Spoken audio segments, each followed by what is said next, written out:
کسی کی بیماری کسی کو نہیں لگتی. ہمارے ڈاکٹر، ہمارے حکیم، وہ بعض بیماریوں کے بارے میں کہتے ہیں، جیسے ایڈز بیماری، جیسے ٹی بی ہے، جیسے کینسر ہے، وہ کہتے ہیں یہ بیماریاں ایسی ہیں جو ایک دوسرے سے منتقل ہوتی ہیں. ان کی اپنی ریسرچ ہے، ان کی اپنی تحقیق ہے. لیکن جب ہم آخری نبی حضرت محمد صلی اللہ علیہ وسلم سے پوچھتے ہیں تو ہمیں حضور فرماتے ہیں لا عدوى ولا طیرہ، کسی کی بیماری کسی کو نہیں لگتی.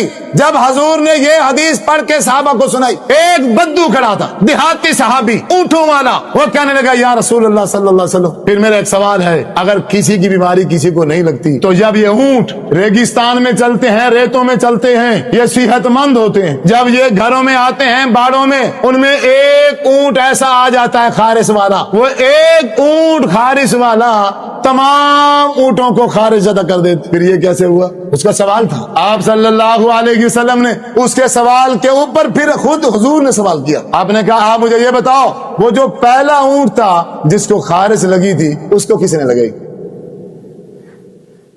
پہلے اونٹ کو خارش کس نے لگائی؟ وہ کہنے لگا جی اللہ نے.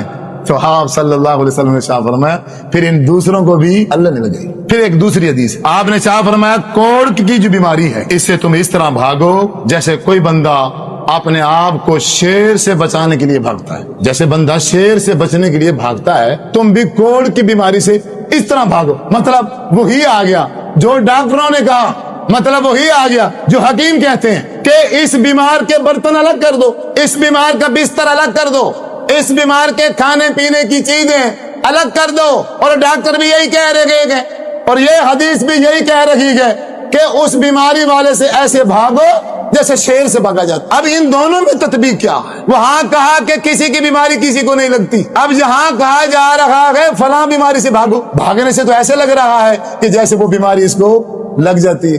نہیں، ایسا نہیں، کسی کی بیماری کسی کو نہیں لگتی. پھر بھاگنے کا اس لیے کہا ہے کہ ہماری امت کے مسلمان جو ہیں یہ کمزور ایمان والے ہیں. یہ کیا ہے؟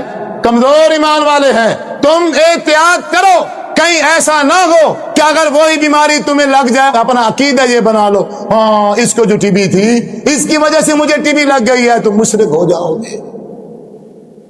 اس لیے سے دور رہو. اور ہمارے آخری نبی حضرت محمد صلی اللہ علیہ وسلم ان تمام ڈاکٹروں سے بڑے ڈاکٹر تھے، ان تمام حکیموں سے بڑے حکیم تھے. کیوں؟ بذریعہ وحی اللہ تبارک و تعالی سے رابطہ تھا. جو بیماریوں کو پیدا کرنے والا ہے، جو بیماریوں کو بنانے والا ہے، اس خالق اور مالک نے کہا ہے کہ کوئی بیماری کسی کو نہیں لگتی. احتیاط کریں، جیسے ڈاکٹر کہتے ہیں آپ احتیاط کریں، لیکن احتیاط کے ساتھ عقیدہ